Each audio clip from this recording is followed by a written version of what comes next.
going on, all my friends, fellow fishermen, and public subscribers? I'm Mike McFarland. Welcome to my studio, McFarland's Corner. Today I'm going to give you a little quick rundown. It's Tuesday.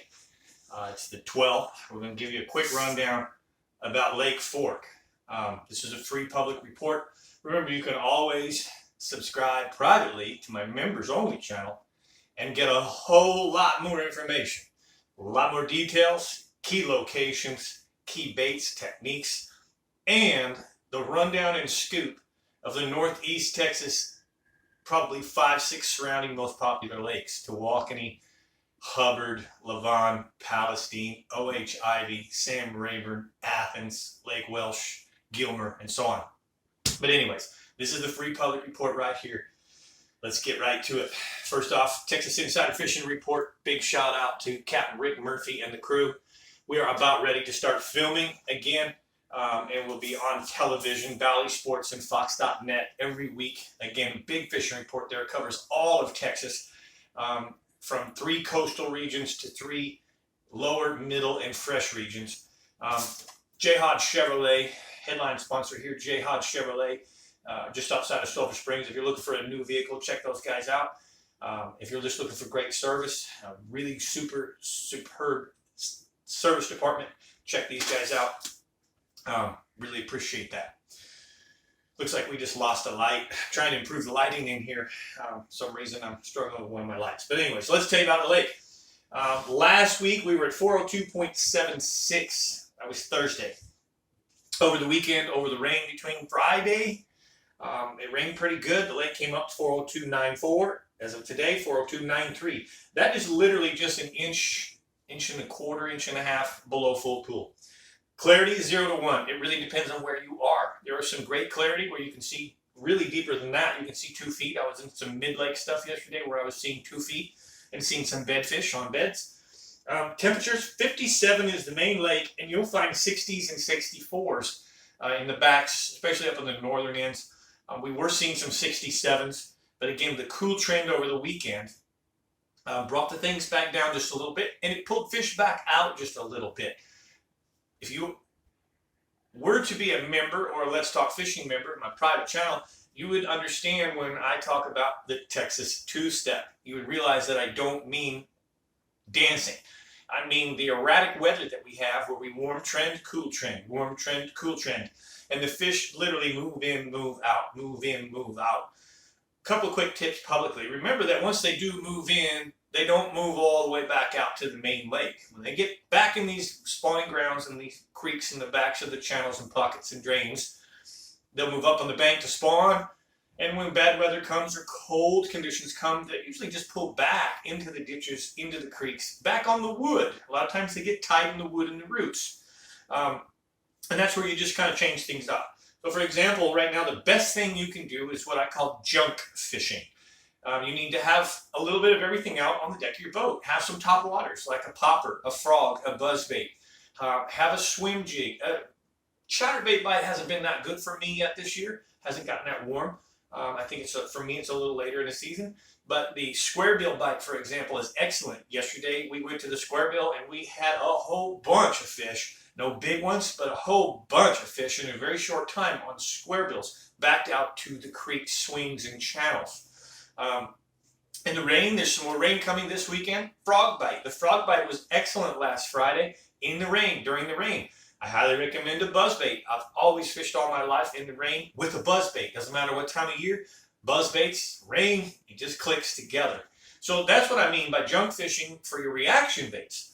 Junk fishing, the other would be a jig, a wacky rig, worm like a Cinco or a V&M chopstick, a Texas rig chopstick.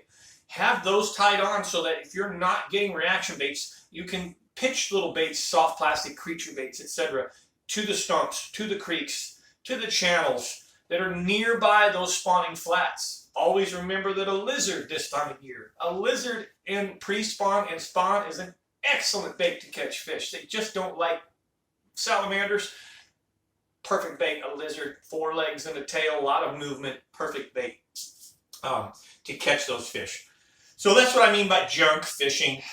Cover lots of water. When you do find some bites or a bite, most likely you have a lot more fish in that area. They won't be alone this time of year. They won't scatter that much this time of year. So when you find something going on, you really need to kind of focus in that area. I'll give you an example. Yesterday we started going down a ditch, down the middle of the ditch. And at the entrance of the cove, creek, whatever, we got bit.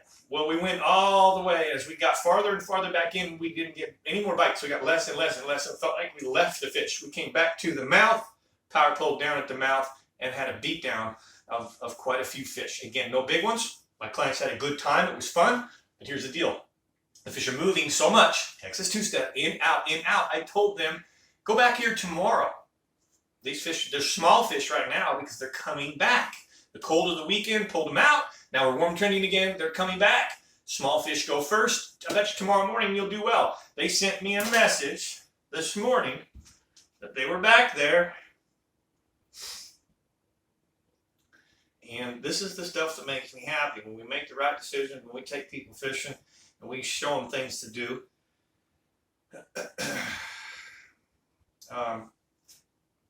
Friend of mine was up in Birch, had a 22-inch and a 23-inch this morning. So that was a client just a few days ago, not yesterday's clients, but a few days ago. And again, based on that same stuff of what I call the Texas two-step, with warm trend, cool trend, fish move quite a bit. They don't move a long ways, but they move in and out. All right, I will be back Thursday to give you a weekend report on what to expect. The end of Thursday, we should know more about the rain. Thursday's supposed to have lightning, thunder, and some potential for heavy rain up to an inch. That again will change things. The best part about it is it's not cold rain. Cold rain, the temperatures affect them more than the rain itself. Rising water rises fish, but cold water, cold, dirty water does not. The temperatures will change a little over the weekend. I don't think it's going to be real effective. By the way, one more thing publicly that I will share with you before I get to the goods right here on the table for the members only. There are bedfish. Not a lot, but there are bedfish. There are a lot of males that have dug, and they're coming and going. So you may see empty nests today and the fish back there tomorrow after a warm trend, et cetera, et cetera. But you definitely want to, in the afternoons, if it's not real high winds, you might want to spend a little time looking for some bedfish when you're here at Fort, because you never know what you can see. We got 5 to 6 pound males, and you can come across a giant female that'll make your heart flutter right out your chest. And if she's locked up on a bed, she's probably more vulnerable than she ever will be the rest of the year. So bed fishing on Lake Fort can be spectacular. In this public report, I like to give you as much as I can. I still want you to come over and become a member and get what we call the goods, get the juice. But I'm going to include a crappie fishing report for you from Jackie Wiggins. Jackie Wiggins says the crappie fishing has been really good the past week. Fish are moving in just like the bass and moving back out just like the bass. Most of the ones in 1 to 2 feet are trying to spawn already. But he's seen fish all the way out to 32 feet, just like we do in bass. They're not all in. They don't all come at once. They come over about 6 weeks of waves of fish coming in to spawn.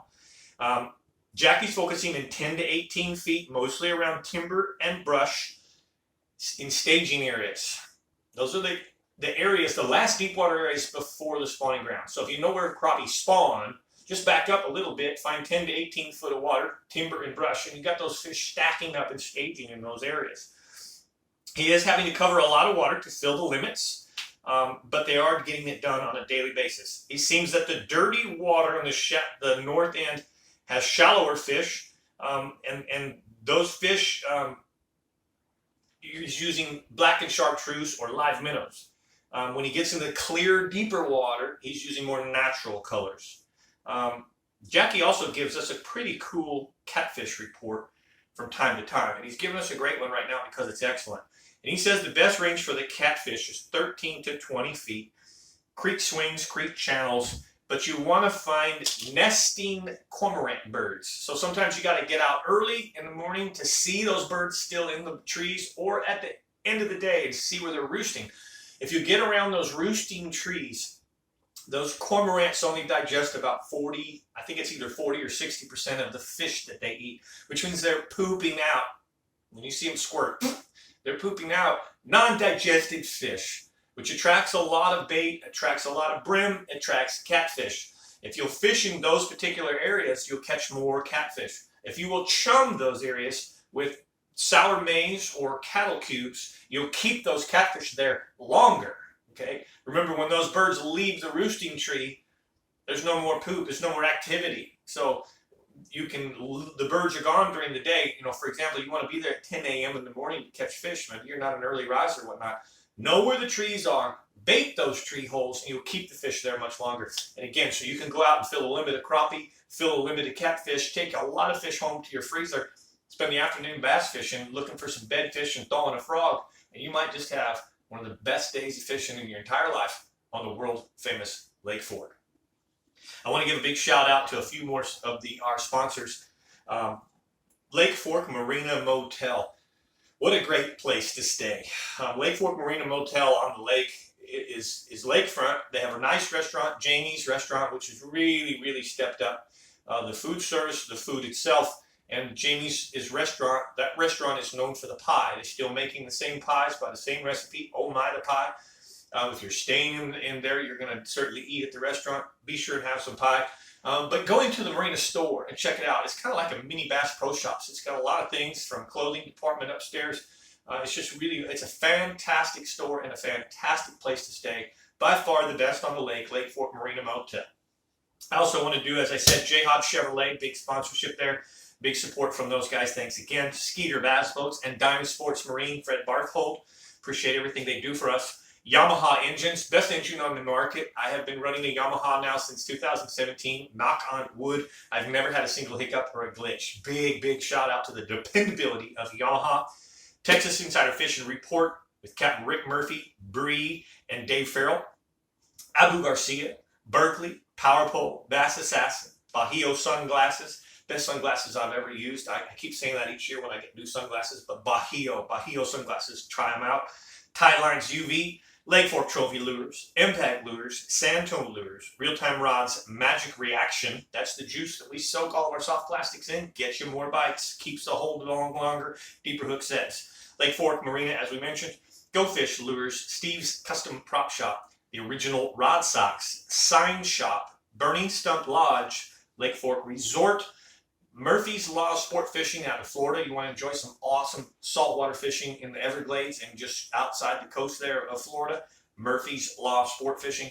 Jamie's Restaurant, as we said, oh my pie. Tackle Co-op. It's about ready to open up. Tackle Co-op is a website with small lure makers, not big corporations, small custom-made lure makers, about ready to open up.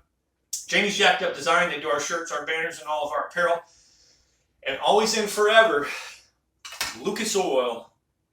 And protect the harvest. So I'm Mike McFarland, the Lake Fork Guide, giving you the best report I can here publicly, inviting you to come privately and get even more.